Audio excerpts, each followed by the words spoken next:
My name is Sarah Moe. I'm 16 years old and I'm a sophomore at Arlington High School. Last year in Panama, I was a dental assistant and I also interacted with the kids and I just kind of helped out. They had like a bunch of different like interactive activities and I kind of helped out with that. I played soccer with the kids, kind of kept them occupied. There was this girl, she looked to be about 8 years old and her name was Lushmila. And I honestly wanted to take her home in my suitcase. She was the cutest little thing, and she was so sweet, and she was honestly my favorite. She was right by my side, and she never left, ever. So, yeah. Thanks to my dad, we are huge campers. It wasn't a big, transition, but honestly, I don't think any stories could have prepared me for the first night there, because I was absolutely so scared. But, because seriously, I mean, you're sitting on a cot and then you've got the only thing that's protecting you from the outside is this mesh cotton, not a cotton thing, but it's like this mesh, like mosquito net. That's what it is. And that's the only thing that's like keeping you away from bugs and scorpions and mosquitoes and snakes. Don't do snakes.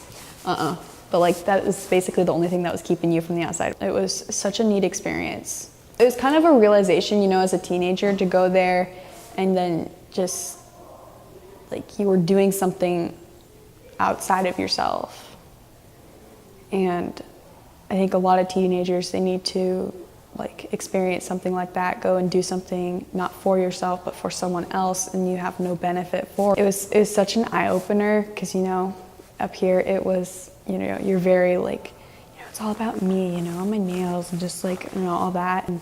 But down there, they have nothing and they are so happy because they're so thankful and it was so neat. It was like whatever they had, they were thankful for, but up here we are so spoiled and it was just really cool to see that and distinguish between the two. I think I see a few things differently. Actually, the few months before we left for Panama, I was having a really tough time, kind of a little rebellious streak sort of thing.